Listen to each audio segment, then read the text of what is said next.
பிரசங்கியின் புஸ்தகம் 5ஆம் அதிகாரம். பிரசங்கியின் புஸ்தகம் 5ஆம் அதிகாரம் 1 முதல் 7 வசனங்கள் இன்றைக்கு பிரசங்கத்துக்காக அந்த வேத பகுதி எடுத்துக்கொள்கிறேன். பிரசங்கியின் புஸ்தகம் 5ஆம் அதிகாரம் 1 முதல் 7 வசனங்கள் 794, 95 அந்த பக்கங்களில் இருக்கிறது. 794வது பக்கம், 795வது பக்கம். அந்த வேத பகுதியில் அந்த வசனங்களெல்லாம் சுருக்கி பார்த்தால் அதற்கு இப்படித்தான் தலைப்பு சொல்லலாம்: தேவ ஆலயத்தில் நானும் நாமும். நீ தேவனுடைய ஆலயத்துக்கு போகும்போது உன் நடக்கையை காத்துக்கொள். தேவனுடைய ஆலயத்தில் நானும் நாமும்.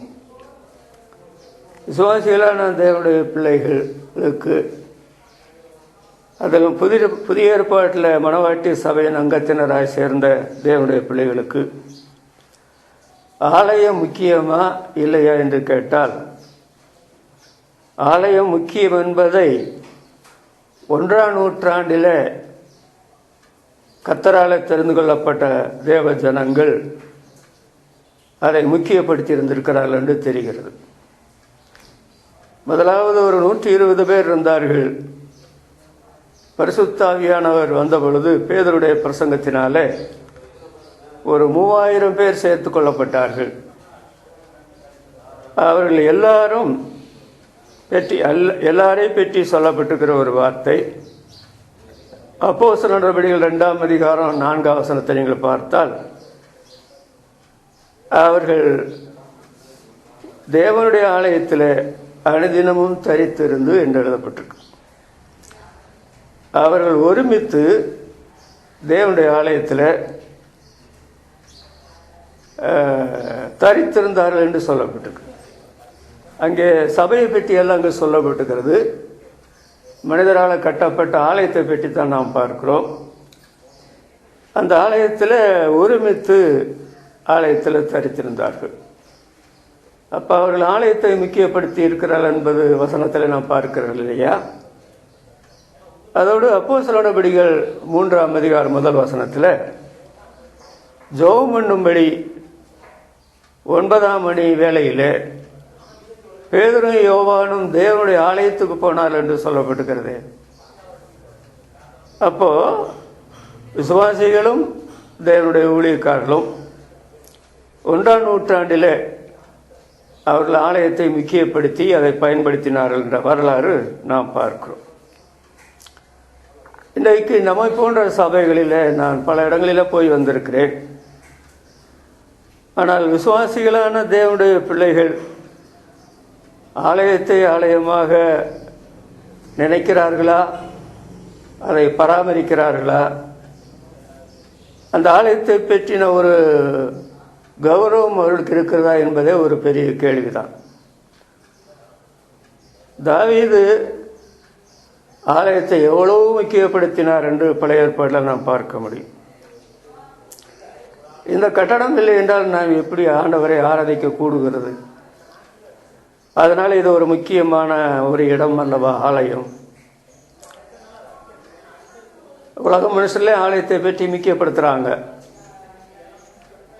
கோயில் இல்லாத ஊரில் குடியிருக்க வேண்டாம், ஆலயம் தொழுவது சாலவும் நன்று. அப்போ விசுவாசிகளான தேவனுடைய பிள்ளைகள் நமக்கு ஒரு சிற்றாலயம் என்று சொல்லும்போது எல்லாரையும் விட நான் அதிக சந்தோஷப்படுகிறேன். அதற்கு என்ன காரணம் என்றால், 67ஆம் வருஷத்திலிருந்து 1967ஆம் வருஷத்திலிருந்து ஆரம்பித்த நம்முடைய சபை ஊழியம் ஒரு இடத்திலல்ல பல இடங்களில் நடந்தது.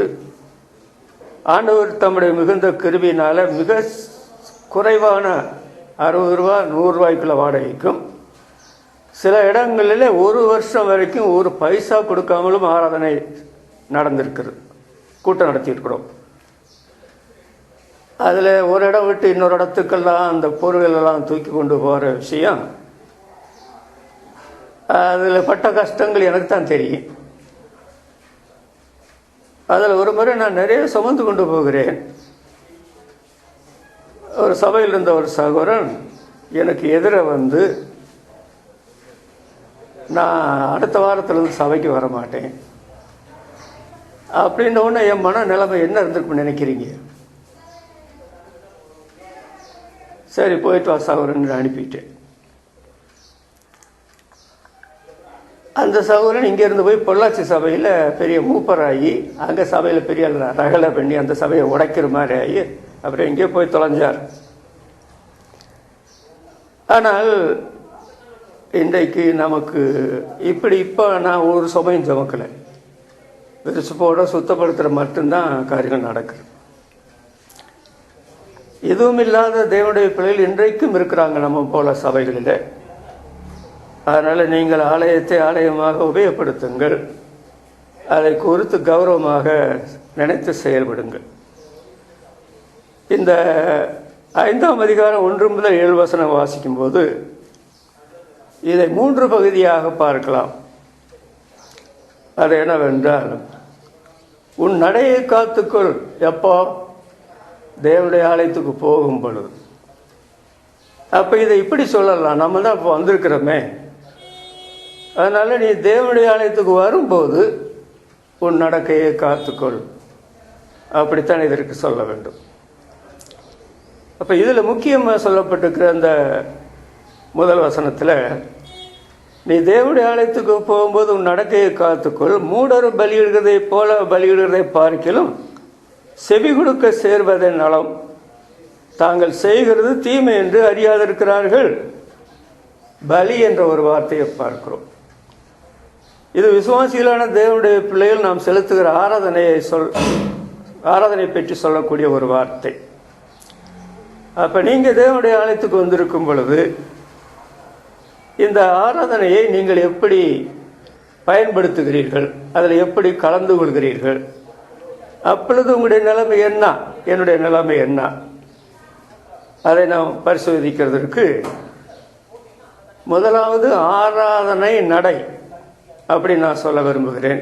இந்த வேத பகுதியை முதல் குறிப்பாக நம்முடைய ஆராதனை நடை. ரெண்டாவது நீங்கள் பார்த்தால் 2ஆம் வசனத்தில், தேவ சமூகத்தில் நீ துணிகரமாய் உன் வாயினாலே பேசாமலும் மனம் பதறி ஒரு வார்த்தையும் சொல்லாமலும் இரு. தேவன் வானத்தில் இருக்கிறார், நீ பூமியில் இருக்கிறாய், அதனால் உன் வார்த்தைகள் சுருக்கமாக இருப்பதாக. 6ஆம் வசனத்தில், உன் மாம்சத்தை பாவத்துக்குள்ளாக்க உன் வாய்க்கு இடங்கூடாதே, அது புத்தி பிசகினால் செய்ததென்று தூதனுக்கு முன் சொல்லாதே.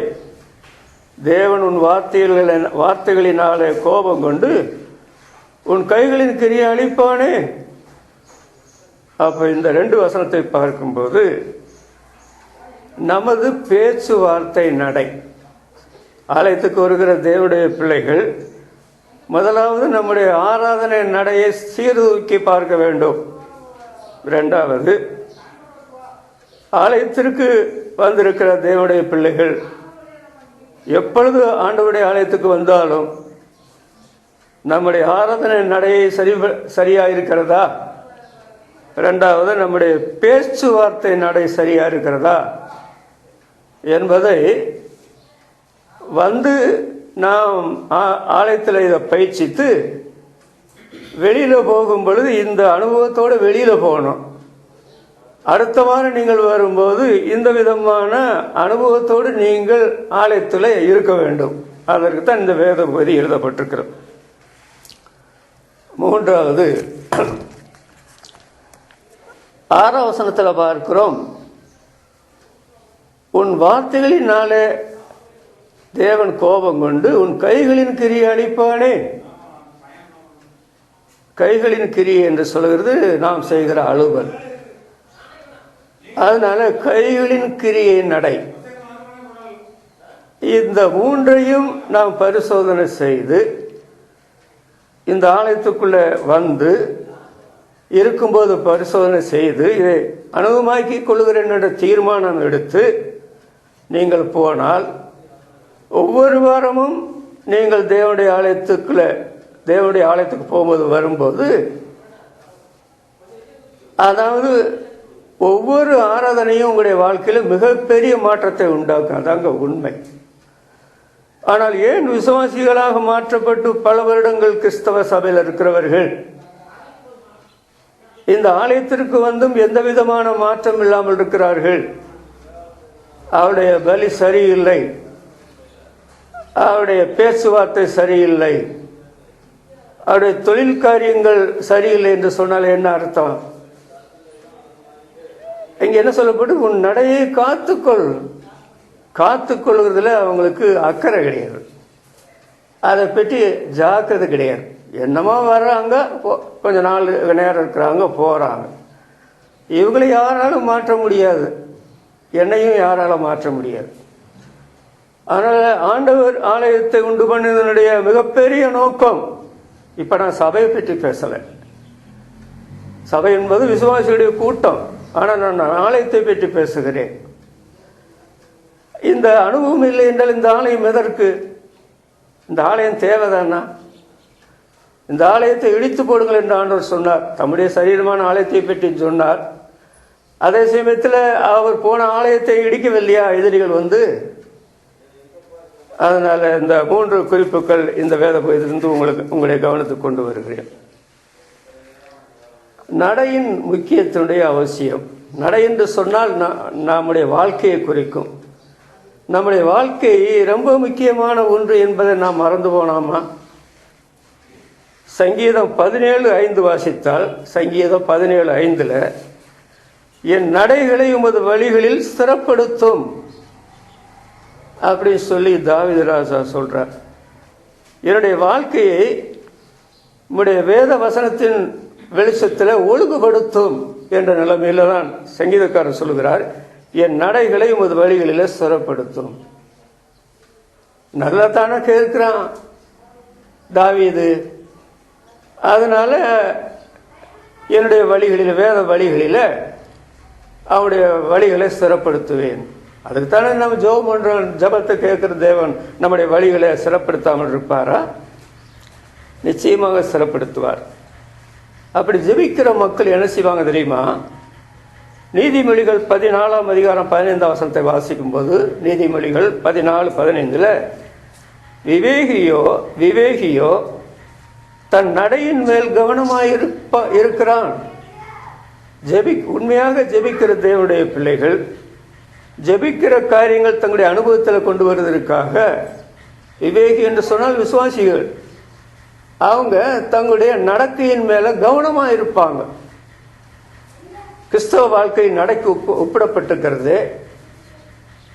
நான் நல்ல வாழ்க்கை செய்ய வேண்டுமே, சீரான வாழ்க்கை செய்ய வேண்டுமே, ஒழுங்கான வாழ்க்கை செய்ய வேண்டும் என்று சொல்லி தங்களுடைய நடக்கையின் மேல அவங்க கவனமா இருப்பாங்க.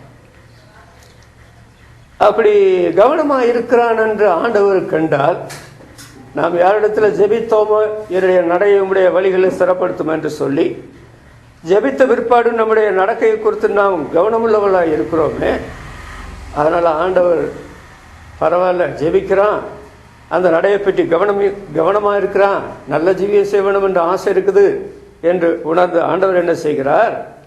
சங்கீதம் 37:23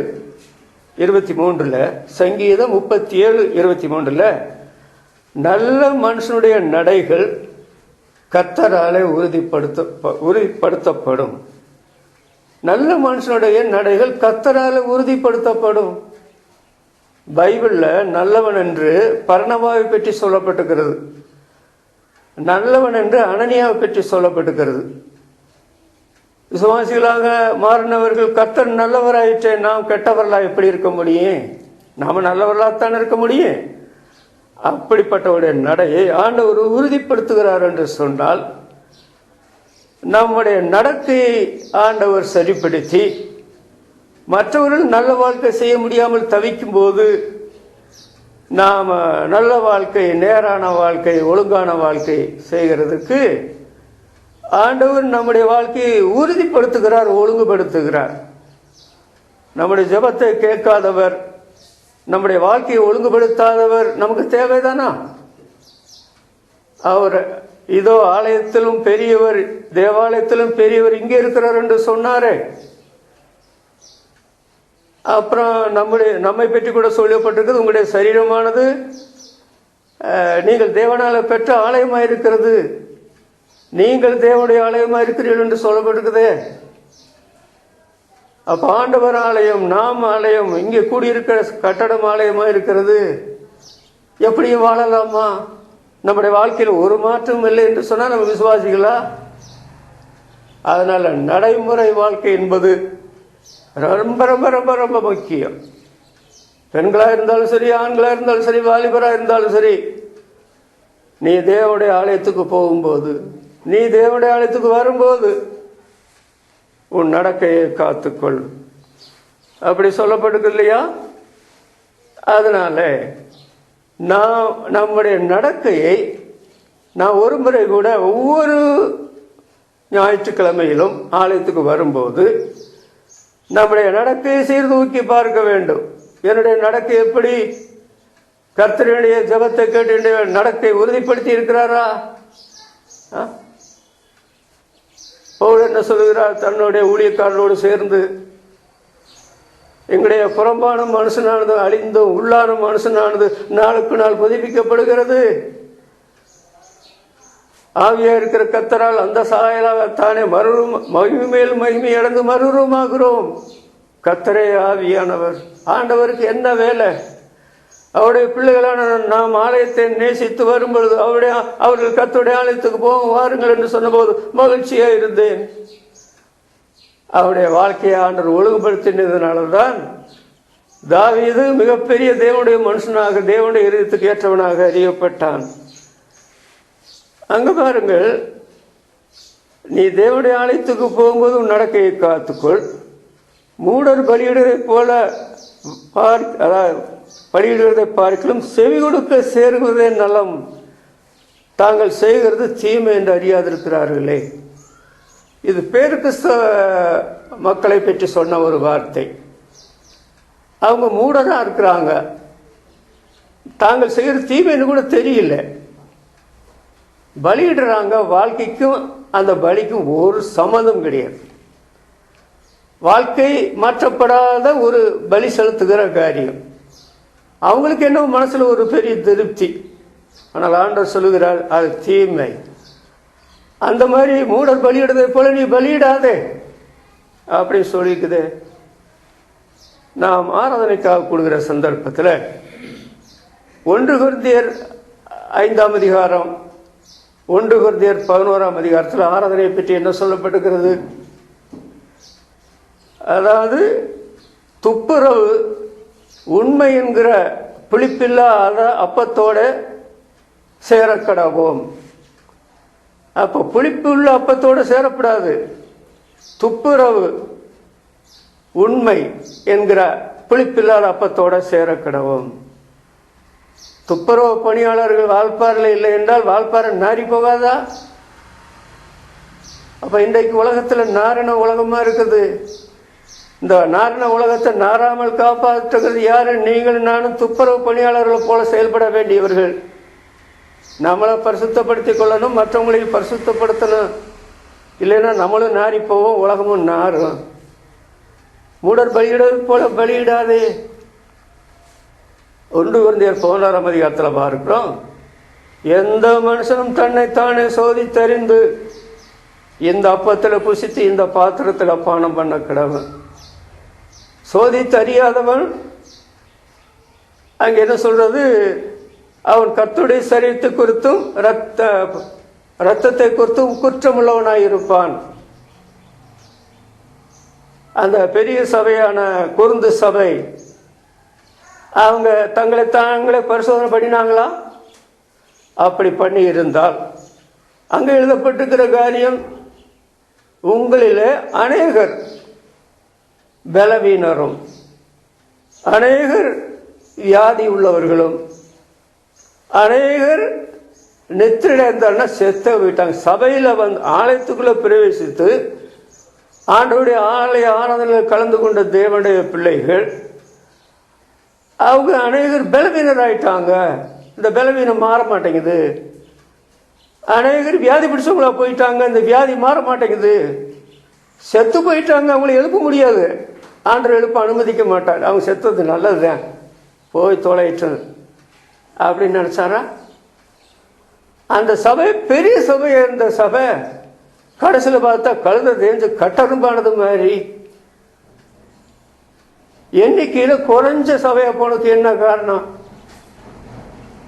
அவங்க ஆலயத்துக்கு வராம இருந்ததல்ல, ஆனால் நடக்கையை காத்து கொள்ளாத மக்கள்,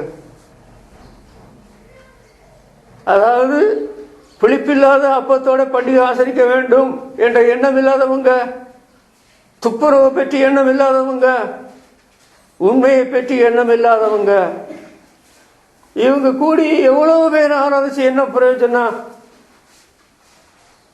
அப்ப இவங்க நடக்கையை காத்து கொள்ளாதனால நீ தேவனுடைய ஆலயத்துக்கு போகும்போது வரும்போது வந்து இவ்வளவு சம்பவம் நடந்து போச்சு, ஐயோ. அதனால நடக்கு என்று சொல்லுவது எவ்வளவு முக்கியமான காரியம். நீங்க ரட்சிக்கப்பட்ட நாள் இருந்து ஆலயத்துக்குள்ள எத்தனை முறை பிரவேசித்திருக்கிறீங்க? எத்தனை முறை ஆராதனையில் கலந்து கொண்டிருக்கிறீங்க? அந்த ஆலய ஆராதனை உங்களுக்கு ஆசீர்வாதமா இருந்ததா? உங்களுடைய பலவீனம் மாறுச்சா? உங்களுடைய வியாதி அகழ்ந்துச்சா? நீங்கள் ஜீவன் மாத்திரமல்ல பரிபூர்ண ஜீவன் பெற்றுக் கொண்டீங்களா? பரிசோதனை பண்ணணும். இல்லை என்றால் நீங்க தேவனுடைய ஆலயத்துக்கு வரும்போதோ தேவனுடைய ஆலயத்துக்கு போகும்போதோ அது உங்களுக்கு ஆசீர்வாதமான இடமா இருக்காது, அது உங்களுக்கு தண்டனையின் இடமாக மாறி போகும். ஆலயம் என்று சொல்லும்போது ஒருவேளை சந்தோஷம், மகிமையின் ஆலயத்தை மகிமைப்படுத்துவேன் அப்படின்னு ஆண்டவர் சொன்னார், அது பரிசுத்த ஆலயம். ஆனால் நடக்கையை சரி பண்ணாத மக்கள் என்ன பயங்கரம் தான், இந்த ஆலயத்துக்கு வராம இருந்தா கூட நல்லதுக்கு போல தெரியுது. நீ தேவனுடைய ஆலயத்துக்கு போகும்போது உன் நடக்கையை காத்துக்கொள். அந்த வசனத்தில் இன்னொரு காரியம் கூட சொல்லப்பட்டு பார்த்தீங்களா? 5ஆம் அதிகாரம், பிரசங்கியின் புஸ்தகம் 5ஆம் அதிகாரம் முதல் வசனத்துல, பலியிடுகிறதை பார்க்கிலும் செவி கொடுக்க சேருவதே நலம். செவி கொடுக்க வேண்டும் என்று சொல்லப்பட்டிருக்குது. நீ தேவனுடைய ஆலயத்துக்கு, நாம் தேவனுடைய ஆலயத்துக்கு போறது, தேவனுடைய ஆலயத்துக்கு வர்றது என்று சொல்லுகிறது நமக்கு கிடைச்ச மிகப்பெரிய பாக்கியம். உலகத்தில் மக்களுக்கு அது தெரியல, கிடைக்கல, கிடைச்சும் பயன்படுத்த மாட்டேங்கிறாங்க. ஆனால் கல்வாரி சிலுவையில் உயிர் கொடுத்து நம்மை பரிசுத்தப்படுத்தின தேவகுமாரன் இந்த ஆலயத்தை தந்தபோது நீங்க மூடரா இருக்கக்கூடாது, அது தீமையா உங்களுக்கு முடிச்சிடக்கூடாது. நீங்க உங்களுடைய நடக்கையை காத்துக்கொள்ள வேண்டும். நடக்கை தான் முக்கியம், வாழ்க்கை தான் முக்கியம், உண்மைதான் முக்கியம், துப்புரவு தான் முக்கியம். அப்புறம் மூடர் பலியிடுவதை போல பலியிடுவதை பார்க்கிலும் செவி கொடுக்க சேருவதே நலம். அந்த வார்த்தை சொல்லி செவி கொடுக்க சேருவதே நலம். அப்ப நீங்க தேவனுடைய ஆலயத்துக்கு போகும்பொழுது அல்லது தேவனுடைய ஆலயத்துக்கு வரும்போது உங்களுடைய செவியை குறித்து கொஞ்சம் கூட கவனமா இருக்க வேண்டும். நீங்கள் செவி கொடுக்க வேண்டும். அப்படித்தான் அந்த வசனத்தில் சொல்லப்பட்டிருக்கிறது. ஏசாயா தீர்க்கதரிசியின் புத்தகம் 2ஆம் அதிகாரம் 2ஆம் வசனத்தில் வாசிக்கும் போது, கர்த்தருடைய ஆலயத்திற்கு எல்லா ஜனங்களும் ஓடி வருவார்கள். ஓடி வராத ஒரு ஜனங்கள் கூட கிடையாது, அது ஆலயமா இருந்தால். கர்த்தருடைய ஆலயத்திற்கு எல்லா ஜனங்களும் ஓடி வருவார்கள். திரளான ஜனங்கள் புறப்பட்டு தேவனுடைய ஆலயத்துக்கும் போவார்கள். முதல்ல ஜாதிகள், எல்லா ஜாதிகளும் வர்றாங்க. அப்புறம் திரளான ஜனங்கள் புறப்பட்டு ஆலயத்துக்கு போவார்கள் என்று ஓடி வர்றாங்க. போவார்கள் என்று சொல்ற நோக்கம் என்னவென்றால், அவர் தமது வழிகளை நமக்கு போதிப்பார், நாம் அவர் பாதைகளிலே நடப்போம் என்பார்கள். அப்போ அந்த ஜாதிகளும் எல்லா திரளான ஜனங்களும் வரும்போது அவருடைய நோக்கம் என்னவென்றால், தேவன் தம்முடைய ஆலயத்தில் இருக்கிறார். அவருடைய போதனைக்கு கேட்கக்கூடிய ஒரு அருமையான இடம் எதுவென்றால் தேவனுடைய ஆலயம். செவி கொடுக்க சேருவது என்னாலும் அவர் தம்முடைய வழிகளை நமக்கு போதிப்பார். அவருடைய பாதைகளில நடப்போம். தீர்மானத்தோடு வர்றாங்க, வரும்போது தீர்மானத்தோட வர்றாங்க. அப்ப வெளியே போகும்போது தீர்மானத்தோட போகாம இருப்பாங்களா? வசனம் கேட்கிற சொல்லி முடியாத ஆர்வம் தேவனுடைய பிள்ளைகளுக்கு இருக்க வேண்டும். அந்த ஆர்வம், அந்த வாஞ்சை நிறைவேற்றப்படுகிற இடம் எது என்று கேட்டால் தேவனுடைய ஆலயம். திரளான ஜனங்கள், எல்லா ஜாதிகளும் ஓடி வருகிறார்கள். தம்முடைய வழிகளை நமக்கு போதிப்பார், நாம் அவருடைய வழிகளில் நடப்போம். அப்போ எல்லா சமயத்திலும் நீங்கள் தேவனுடைய ஆலயத்துக்கு வரும்போது இன்றைக்கு சொல்லப்படுகிற அந்த செய்திக்கு என்னுடைய செவி திறந்திருக்க வேண்டும். என்னுடைய செவி விருத்த சேதனம் பண்ணப்பட்டிருக்க வேண்டும். அவருடைய வழிகளில் நடக்கிறதுக்காகத்தான் நான் பிரசங்கத்தை கேட்கிறேன். அந்த வாரம் முழுவதும் நான் கேட்ட பிரசங்கத்தின்படி ஜீவிப்பேன். அடுத்த வாரத்தில் எனக்கு புது செய்தி, புது உபதேசம் கிடைக்கும். அவருடைய வழியில கூடுதலாக நடக்கிறதுக்கு. அதனால நான் மறுபடியும் வரக்கூடிய பாக்கியம். வசனத்தை கேட்பேன், என்னுடைய செவியை சரி செய்து கொள்வேன் என்று சொல்லி அந்த போதனையை கேட்டு அதன்படி ஜீவிக்கிறதற்கு நல்ல ஒரு இடம் தேவனுடைய ஆலயம். அடுத்த வாரம் முழுவதும் நீங்கள் என்ன செய்தி கேட்டீர்களோ அந்த செய்தியை அனுபவத்தில் கொண்டுகிறதற்கு முயற்சி எடுப்பீர்கள் என்றால் அந்த பிரசங்கம் உங்களுடைய வாழ்க்கையில் அந்த வாரம் முழுசும் கிரியை செய்யும், மனசுல பதிஞ்சிடும். அடுத்த வாரம் வரும்போது புது செய்தி. எவ்வளவு செய்தி நாம் கேட்டோம், அத்தனை செய்தியும் நம்முடைய வாழ்க்கையில மிகப்பெரிய மாற்றத்தை உண்டாக்கி இருக்க வேண்டும். அதான உண்மை. அதனால நீ தேவனுடைய ஆலயத்துக்கு போகும்போது உன் நடக்கையை காத்துக்கொள். மூடர் பலியிடுவதை போல பலியிடுவதை பார்க்கிலும் செவி கொடுக்க சேர்வதே நலம், தாங்கள் செய்கிறது இன்னதென்று அறியாதிருக்கிறார்களே. அது முதல் பகுதி. அதை மனிதர்களை இரண்டாம் பிரிக்கலாம், பேர் கிறிஸ்தவர்கள் என்றும் மெய் கிறிஸ்தவர்கள் என்றும். அந்த மெய் கிறிஸ்தவர்களில் ரெண்டு பகுதியை பிரிக்கலாம். ஒன்று மாம்சத்துக்குரிய விசுவாசிகள், இன்னொன்று ஆவிக்குரிய விசுவாசிகள். நீங்கள் ஆவிக்குரிய விசுவாசிகளாக மாறும்படிதான் தேவனுடைய ஆலயம். நீங்கள் ஆவிக்குரிய விசுவாசிகளாக மாறும்படிதான் தேவனுடைய ஆலயத்தில் உபதேசம், அவருடைய வழிகளை போதிக்கிற காரியம். அப்போ உங்களுடைய வாழ்க்கையில ஏற்பட்ட மாற்றம் என்ன? நீங்க கேட்ட பிரசங்கத்துக்கெல்லாம் உங்களுடைய வாழ்க்கையை ஒப்பு கொடுத்தீங்களா? அப்படி என்று சொன்னால் பரலோகத்தை போய் அனுபவிக்கிற இரண்டாவது காரியம். இதே உலகத்தில் தேவனுடைய பிள்ளைகள் பரலோகத்தை அனுபவிக்கலாம். இதோ சகோதரர்கள் ஒருமித்து வாசம் பண்ணுறது எத்தனை நன்மை இன்பமானது. கர்த்தர் அங்கே ஆசீர்வாதத்தையும் ஜீவனையும் கட்டளையிடுகிறார் என்பதை இதே உலகத்தில் தேவனுடைய பிள்ளைகள் அனுபவிக்கலாம். ஏன் அனுபவிக்கல? அதற்கு காரணம், இந்த ஆலயத்துக்கு கொடுக்கக்கூடிய ஸ்தானத்தை நாம் கொடுக்கவில்லை. இந்த ஆலயத்தில் வரும்பொழுது பலி செலுத்துகிற ஆராதனையை, பஸ்க ஆராதனையை முறைப்படி செலுத்தவில்லை. நம்மை நாம் பரிசோதனை செய்யவில்லை. வசனத்தின்படி பிரசங்க வாக்கியத்தை கேட்கவில்லை. கேட்டு அனுபவ வாழ்க்கையில கொண்டு வர முயற்சி எடுக்கவில்லை. அப்ப நம்ம இன்னும் மூடராத்தனம் இருக்கிறோம். அது தீமையை நமக்கு தெரியாமல் இல்லாதவா இருக்கிறது. நாம இன்னும் செவி கொடுக்க மனசு இல்லாதவங்களா இருக்கிறோம் என்பதான பொருள். ஆலயம் அப்படிப்பட்டதல்ல. ஆலயம் நம்முடைய வாழ்க்கையை கீழதும் மேலதாக மாற்றக்கூடிய ஒரு இடம் தாங்க ஆலயம் என்று சொல்வது. அந்த நோக்கத்தோடு ஆண்டவர் ஆலயத்தை உண்டாக்கி இருக்கிறார். இன்றைக்குள்ள ஆலயங்களை பரிசோதிக்க வேண்டும். மனுஷன் வந்து இந்த ஆலயத்தை கட்டி வச்சிருக்கிறான், கல்லு மண்ணு வச்சு. ஓசியான் புஸ்தகத்தில் கூட வாசிக்கிறோம், எப்பிராயிம் யாக்கோப்பு, எப்பிராயிம் அல்ல யாக்கோப்பு என்னை மறந்து கோயில்களை கட்டுகிறான்.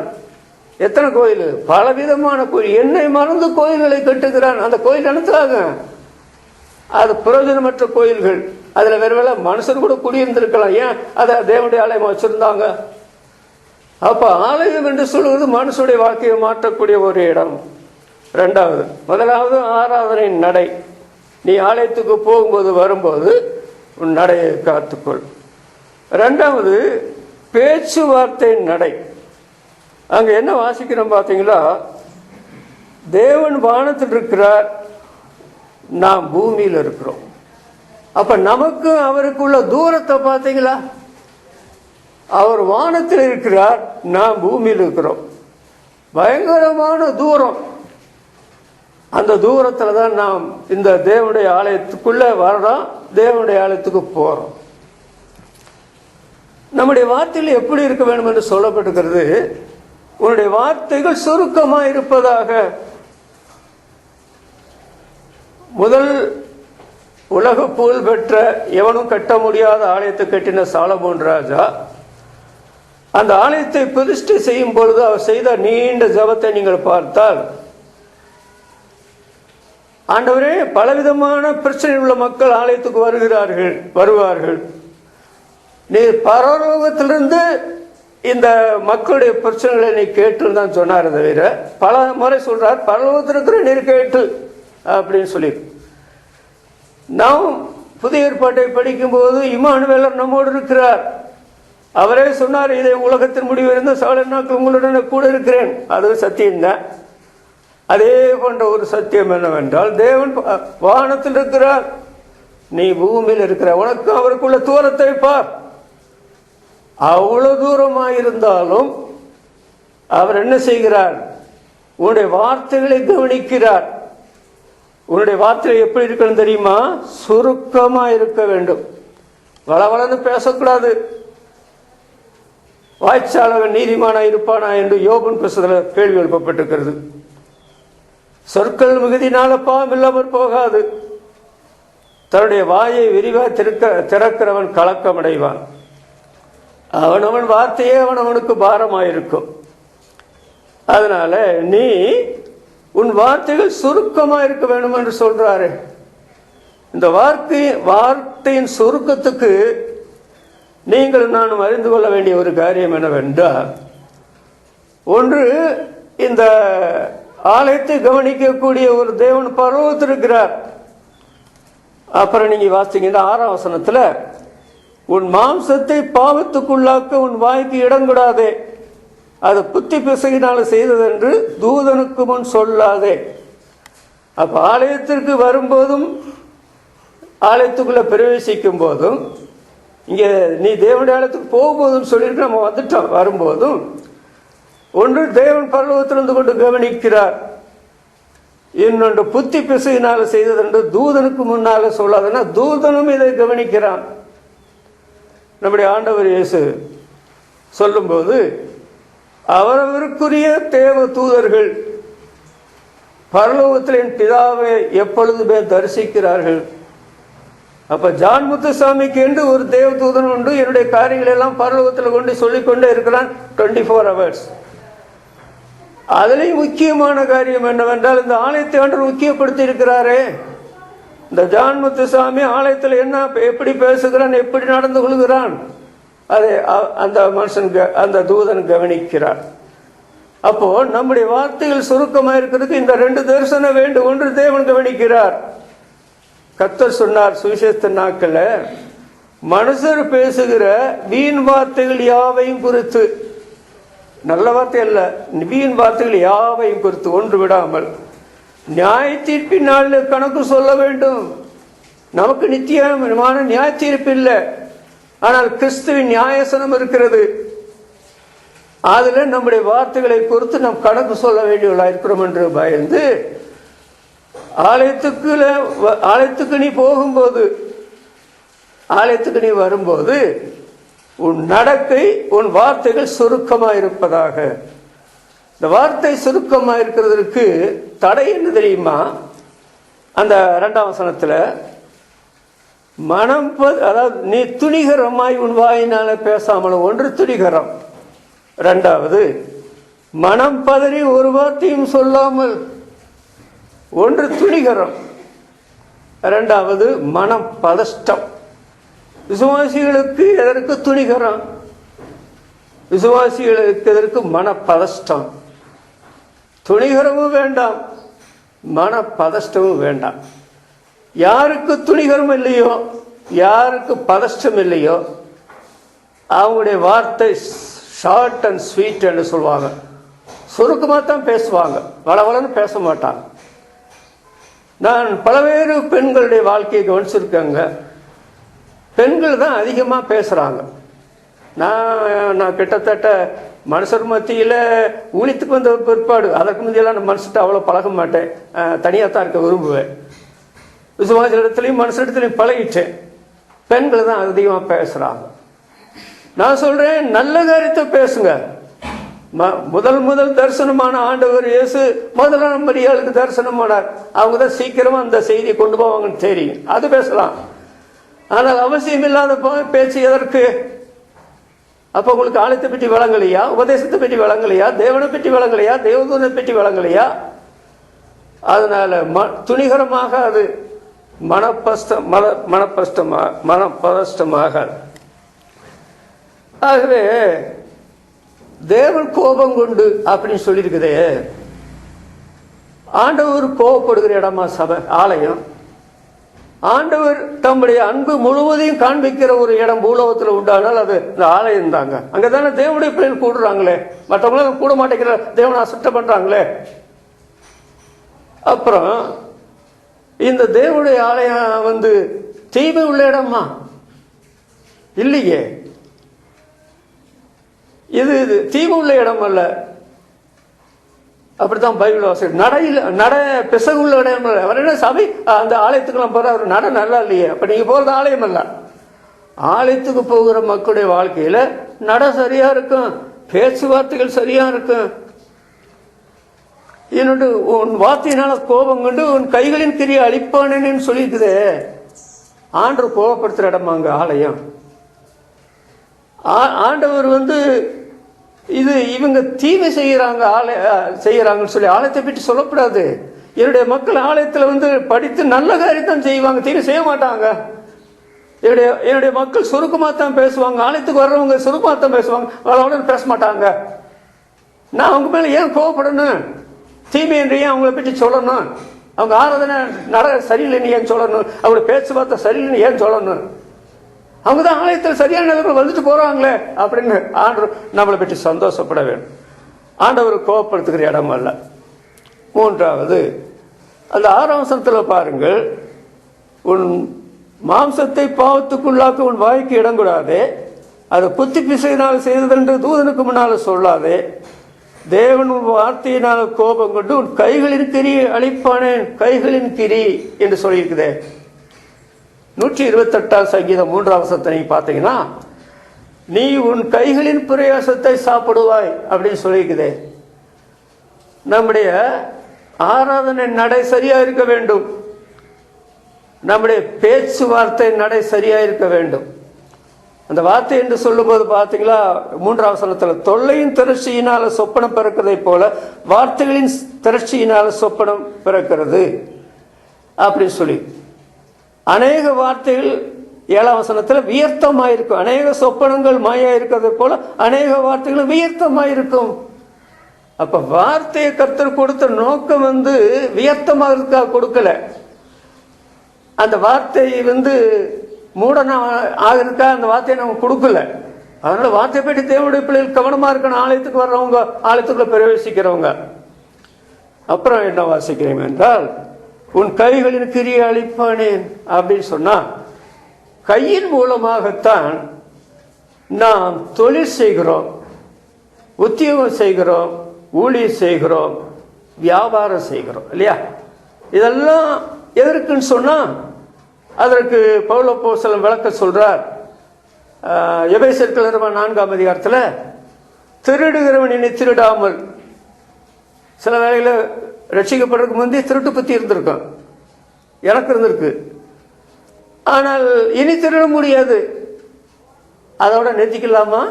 நான் திருட மாட்டேன், அதோட ஃபுல் ஸ்டாப் அல்ல அந்த வசனம். அந்த வசனம் சொல்லுகிற காரியம், திருடாமல் குறைச்சல் உள்ளவனுக்கு கொடுக்கத்தக்கதாகவும் தனக்கு உண்டாயிருக்கத்தக்கதாகவும்.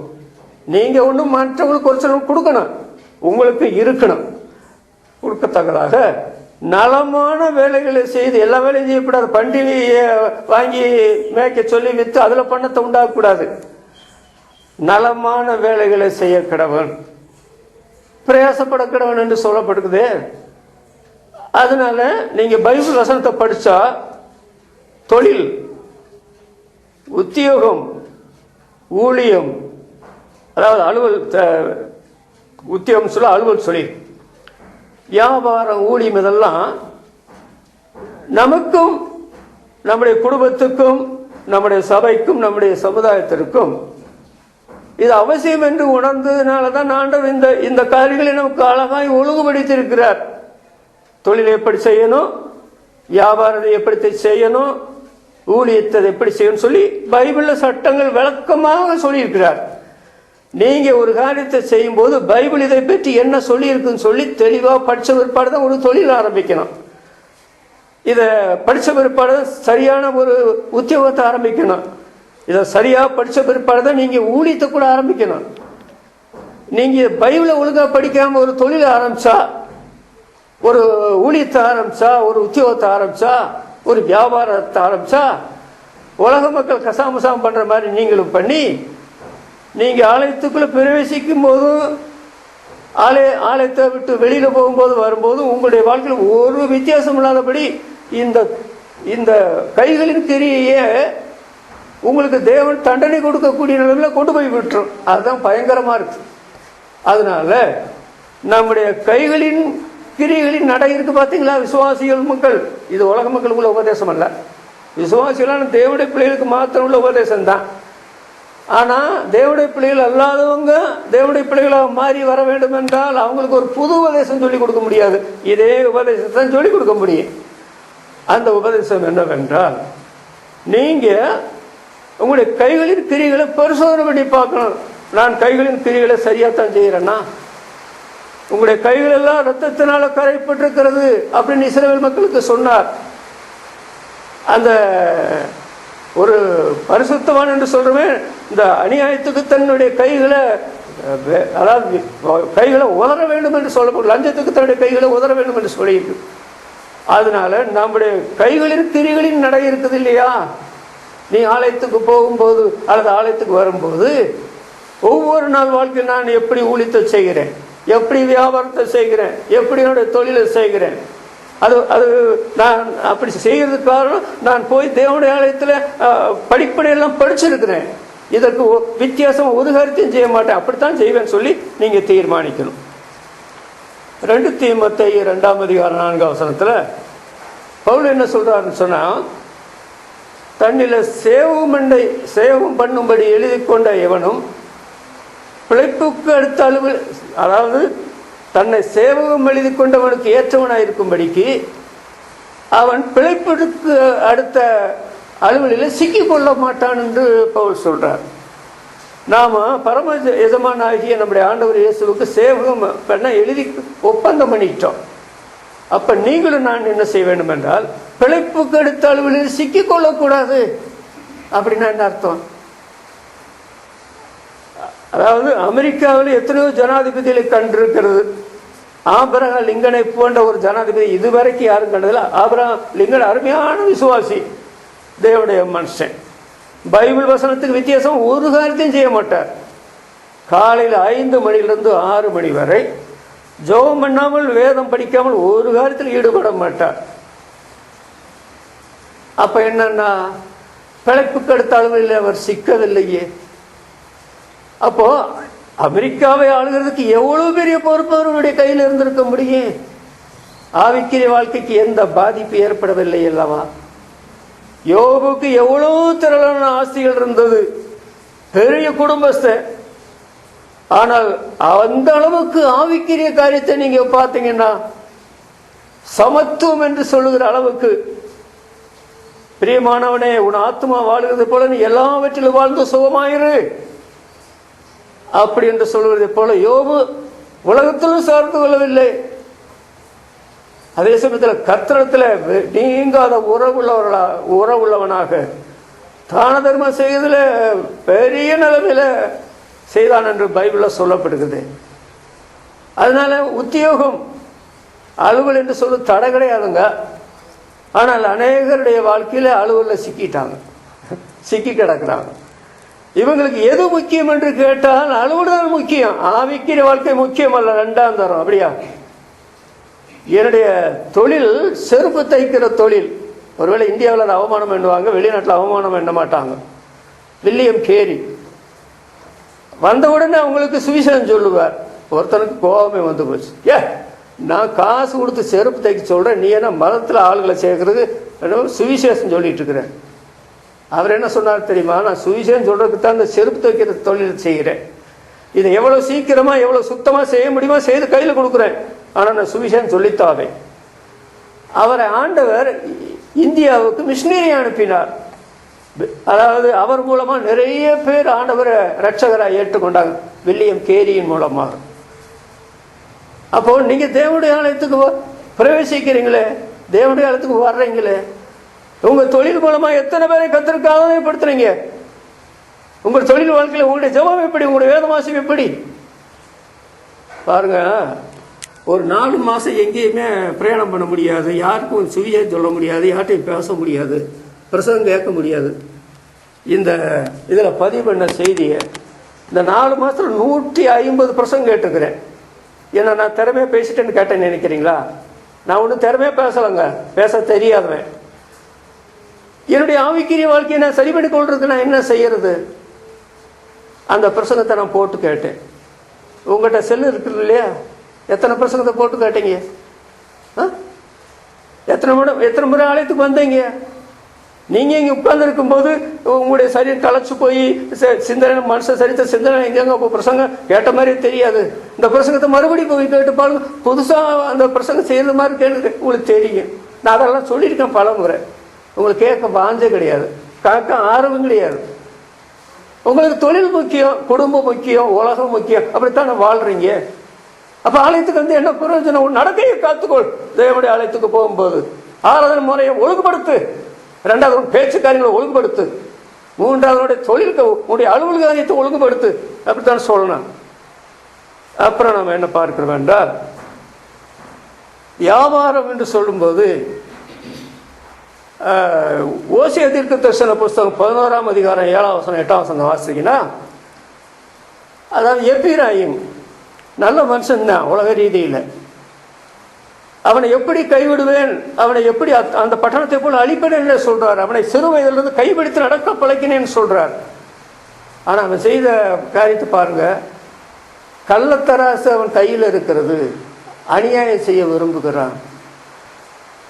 பாவமாகி அக்கிரமம் என்னிடத்துல கண்டுபிடிக்க முடியாது, கண்டுபிடிக்கப்படாது என்று சொல்லுகிறான்னு சொல்லி ஏயா உனக்கு யார் வியாபாரம் பண்ண சொன்னது? வியாபாரம் பண்ண வேற ஏதாவது செஞ்சிருக்கலாம்ல? அதை அநியாயம் செய்ய விரும்புகிறான்.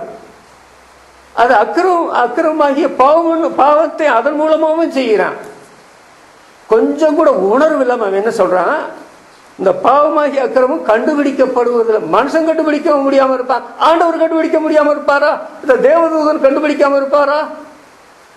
அதனால என்ன நடந்து தெரியுமா? பாகால் விஷயத்தில் குற்றம் செய்து மடிந்து போனான். Chapter close. வியாபாரம் நல்லது, பைபிள்ல சொல்லப்பட்டது, நிறைகள் எல்லாம் அவருடைய செயல்.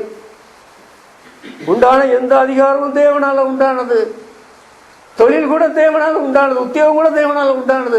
ஆண்டவருக்கு பயந்து அதன்படி செய்யணும்ல. பொருளால் எல்லா விளைவின் முதல் பலரும் கர்த்தரை கனம் பண்ணி இருக்கணும்ல. இன்றைக்கு வியாபாரத்தில் நடக்கிற அநியாயங்கள் 1 2 கண்ட இடமெல்லாம் கடன் வாங்கிறது தொழில் செய்கிறதுக்கு, கண்ட இடமெல்லாம் கடன் வாங்கிறது தொழில் வியாபாரம் செய்கிறதுக்கு, கண்ட இடமெல்லாம் அதாவது பணத்தை வாங்கிறது ஊழியம் செய்கிறது. இதெல்லாம் பணத்தை, மற்றவங்க பணத்தை பெற்று இதை செய்யணும். யார் சொன்னா உங்களுக்கு? இந்த பைபிள் சொல்லுச்சா? மற்றவங்களுடைய பணத்தினால நீங்க குடும்பத்தை நடத்துங்க, தொழில் செய்யுங்க, வியாபாரம் செய்யுங்க, பைபிள் சொல்லுச்சா? நானும் உங்களை போல மனுஷன் தாங்க. ஆனால் ஒரு பைசா கூட கடன் இல்லாம இன்றைக்கு வரைக்கும் வாழ எப்படி ஆண்டு பேலன்ஸ் செய்திருக்கிறார். முதலாவது தேவனுடைய ராஜ்யத்தை தேடுங்க, இவைகள் எல்லாம் கூட கொடுக்கப்படும். அதனால அது அப்படிப்பட்ட காரியம். ஊழியத்தை பற்றி என்ன?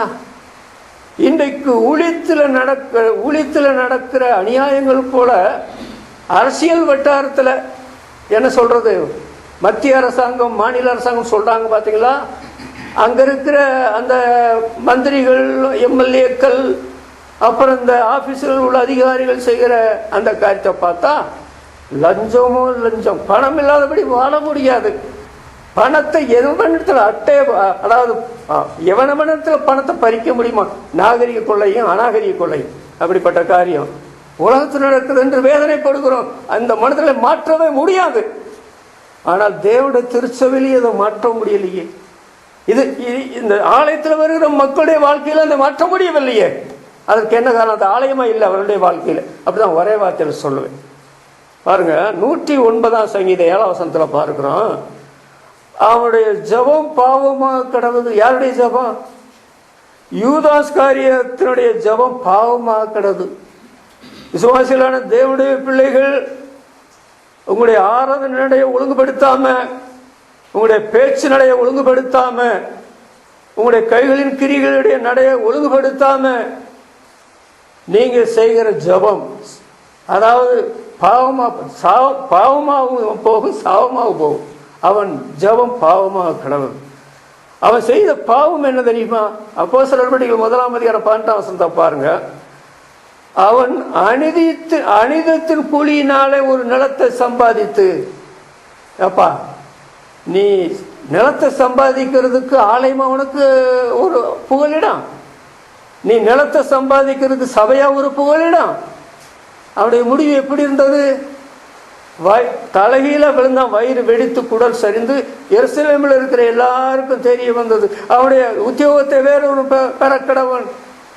அவருடைய பிள்ளைகள் தெருவீதியில் பிச்சை எடுக்கட்டும், அவருடைய பிள்ளைகளுக்கு ஒருத்தன் இறங்கக்கூடாது, அவருடைய பேர் 2ஆம் தலைமுறை இல்லாமல் போயிடணும், அவருடைய தாயும் பாவம் குலைக்கப்படக்கூடாது, சந்ததி நிர்மூலமாக. என்ன பயங்கரமான காரியம்!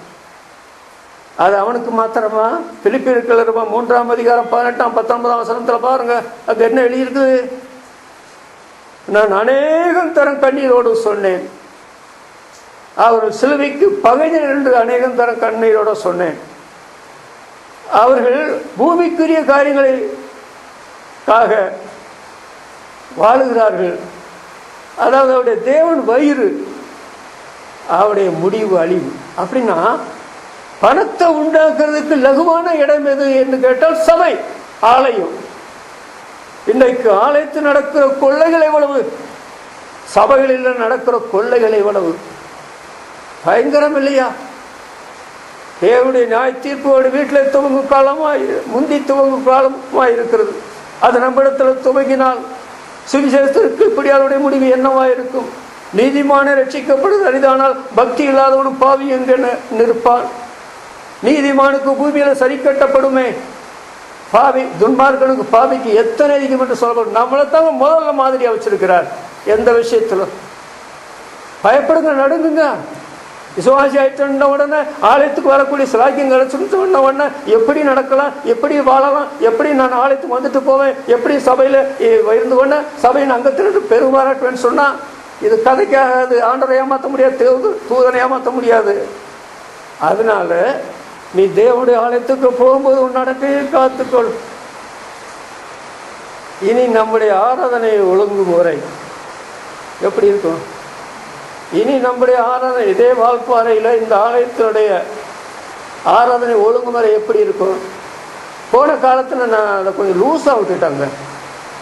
இவங்க திருந்துவாங்கன்னு சொல்லி லூஸாக விட்டுட்டேன். இப்போ ஆலயமே லூஸாக போச்சு, சபையாக லூஸாக போச்சு, அப்படித்தான் சொல்கிற அளவுக்கு பலவேறு சம்பவங்கள் நடந்து போயிடுச்சு. நான் பல இடத்துல காதில் கேட்ட காரியமும் நான் கண்ணில் பார்த்த காரியம். அதனால இந்த தேவனுடைய ஆலயத்துக்கு போகும்போது மூடரை போல பலியிடாத, அது தீமை என்று அறியாது இருக்கிறார்கள். அதனால இந்த ஆராதனை நடையை ஒழுங்குபடுத்தினால்தான் இங்கே ஆராதனை, அதாவது இந்த அப்பத்தில் புசித்து இந்த பாத்திரத்தில் பானம் பண்ண கடவன். ஆண்டவர் வேற எதையும் நினைவுற சொல்ல, கல்வாரி சொல்ல உயிர் கொடுத்த தேவகுமாரன் ஆராதனை மாத்திரம்தான் ஒழுங்குபடுத்த சொன்னார். அதை எப்படி விட முடியும்? அதை எப்படி இல்லாமலாக்க முடியும்? அது இல்லாமல் போவதுக்கு நான் காரணம், நான் சபைக்கு பட கடவேன். அந்த ஆராதனை நடத்த முடியாதபடிக்கு என்னுடைய குடும்பம் தடையா இருந்தால் குடும்பம் சபைக்கப்படக்கூடாது. ஏன்? ஆண்டவர் ஆலயத்தை அவ்வளவு முக்கியப்படுத்தி இருக்கிறார். அதோடு என்னுடைய பேச்சுவார்த்தை நடை என்று சொல்லுகிறது. உலக மனுஷன் எடுத்தோ படிக்கணும் நான் எப்படி பேச வேண்டும் என்று. என் மூலமாக நான் துணிகிற காரணம் இருக்க மாட்டேன், மனம் பதஷ்டம் உள்ளவனா இருக்க மாட்டேன். என்னுடைய வார்த்தை சுருக்கமாக தான் இருக்கும். ஏனென்றால் என்னுடைய வார்த்தையினால் கோபங்கள் தேவனை என்னுடைய கைகளின் கீழே அழிக்கிறதுக்கு காரணமா இருக்க முடியுமே. அநேக வார்த்தை வியர்த்தமா இருக்குமே. அது மூடனுடைய சத்தம் வாயிலிருந்து புறப்படுகிற வார்த்தையை போல இருக்குமே. ஆண்டவர் தந்த அலுவல், ஆண்டவர் தந்த வியாபாரம், ஆண்டவர் தந்த தொழில், ஆண்டவர் தந்த ஊழியம் எவ்வளவு கௌரவமானது. அதனால எத்தனை பேர் ஆசிரிக்கப்பட ஆசையோடு இருக்கிறாங்க. உலக மனுஷன் தான் கெடுத்து நாசப்படுத்துறாங்க. அதனால ஜனங்கள் படாத பாடுபடுறாங்க. ஆனால் தேவனுடைய சபையில் இருக்கிற மக்களுடைய தொழிலினால, உத்தியோகத்தினால, வியாபாரத்தினால, ஊழியத்தினால எவ்வளவு ஆயிரங்கள் ஆசிரிக்கப்பட வேண்டும். அந்த நோக்கத்தோடு ஆண்டவர் அழைத்து உண்டாக்கி இருக்கிறார். மிக மிக கவனமாய் இந்த காரியங்களை நம்முடைய வாழ்க்கையில கொண்டு வருவோம். கர்த்தர் எதிர்காலத்தில் பெரிய காரியங்களை ஆலயத்திலும் சபையிலும் செய்ய இந்த செய்தி பிரயோஜனமாக இருக்கட்டும். நாம் ஜெபம் செய்வோம். எங்களை அன்பாக நேசிக்க எங்களுக்காகவே நம்முடைய திருக்குமாரன் எங்கள் ஆண்டவர் இயேசு கிறிஸ்துவுக்காகவே நாங்கள் சோதரிக்கிறோம். அவர் பரலோகத்தை விட்டு பூலோகத்துக்கு வந்தவர். சிலுவையில் எங்களுடைய பயங்கரமான ஜென்ம கர்ம பாவங்களை சிலுவையில் ஏற்றுக்கொண்டு மரித்தவர். எங்களை அவருடைய சபையின் அங்கத்தினராய் மாற்றினவர். அவருடைய ஆலயத்தை தந்து அந்த ஆலயத்துக்குள்ளே போகக்கூடிய வரக்கூடிய பெரும்பாக்கியத்தை தந்திருக்கிறார். இதனுடைய மகத்துவத்தை உணராத மக்கள் இன்றைக்கு கோடான கோடி பேர் இருக்கிறார்கள், எங்களுடைய மார்க்கத்திலும் வெளியிலும். ஆனால் நீர் எங்களுக்கு கொடுத்த சத்தியம் மிகப்பெரியது, ஆழமானது, உயர்வானது. ஆண்டவரே, நாங்கள் எங்களுடைய ஆராதனை நடையை குறித்து பரிசோதனை பண்ண வேண்டும். எங்களுடைய பேச்சு நடையை குறித்து நாங்கள் பரிசோதனை பண்ண வேண்டும். அதோடு எங்களுடைய கைகளின் கிரிய நடத்தையை குறித்து பரிசோதனை பண்ண வேண்டும். இந்த நிலைமையை நாங்கள் சரி செய்ய மனதில்லை என்றால் இந்த ஆலயத்துக்கு வரவே வேண்டாம். அப்படித்தானே பைபிள் வசனத்தில் நாங்கள் படிக்க முடியும். அதுதானே ஆலயம். அந்த ஆலயத்தில் தானே ஆண்டவர் மையப்படுவார். நித்திய நாளானது அந்த ஆலயத்தில் இருக்கும். அதனால் விசுவாசிகளான தேவனுடைய பிள்ளைகள் ஒரு முறை கூட பரிசோதனை செய்து அடுத்த முறை ஆலயத்துக்குள்ளே பிரவேசிக்கும் போது இந்த காரியங்களை அவர் சரி செய்து கொண்டு வந்தால் தான் இந்த ஆலயத்துக்குள்ளே அவர் வருகிறது நல்லது, பிரவேசிக்கிறது நல்லது, போகிறது நல்லது, வர்றது நல்லது. ஆனால் இதில் ஒரு தீர்மானம் எடுக்காமல் விசுவாச மக்களை பற்றித்தான் சொல்ல வேண்டும். அவர்கள் வந்தால் 1000 முறை வந்தாலும் சரி, அந்த ஆராதனை நடக்க சரியில்லை, பேச்சு நடை சரியில்லை, கைகளின் கிரி நடை சரியில்லை என்று சொன்னார், இந்த ஆலயம் அவர்களுக்கு தேவன் கோபப்படுகிற ஒரு இடமாயிருக்கும். அவருடைய கைகளின் கிரியை அழிக்கிற ஒரு இடமாயிருக்கும். அது அவர்கள் தீமை என்று அறியாமலே மடித்து போகிற ஒரு நிலைமையாயிருக்கும். அதனால் ஒரு முறை கூட நான் இந்த செய்தி முதலாவது எனக்கு பிற்பாடு விசுவாசிகளான தேவனுடைய பிள்ளைகளுக்கு இந்த ஆலயத்துக்கு வர வேண்டும் என்று சொல்லி முடியாத வாஞ்சியுள்ள மக்களுக்கு இந்த செய்தி பிரயோஜனத்தை அளிக்க வேண்டும் என்று நாங்கள் வேண்டிக்கிறோம். தந்தமுடைய வசனத்துக்காக சோத்திரம். வசனம் கேட்டமுடைய மக்கள் எல்லாரையும் ஆசிரியும்.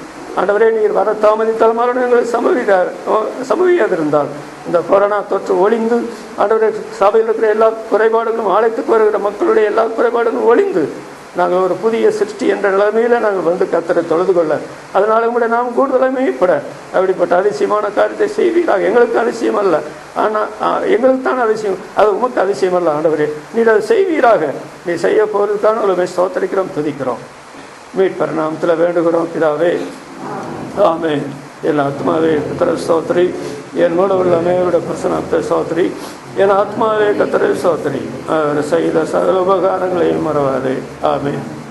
பிதாவாகிய தேவனுடைய அன்பும் நம்முடைய கர்த்தராகிய இயேசு கிறிஸ்துவின் கிருபையும் பரிசுத்த ஆவியானவருடைய அன்பும் சகாயமும் நம் அனைவரோடும் உலகிலும் உள்ள அநேக மக்களோடும் இன்றைக்கும் என்றைக்கும் இருப்பதாக. ஆமென்.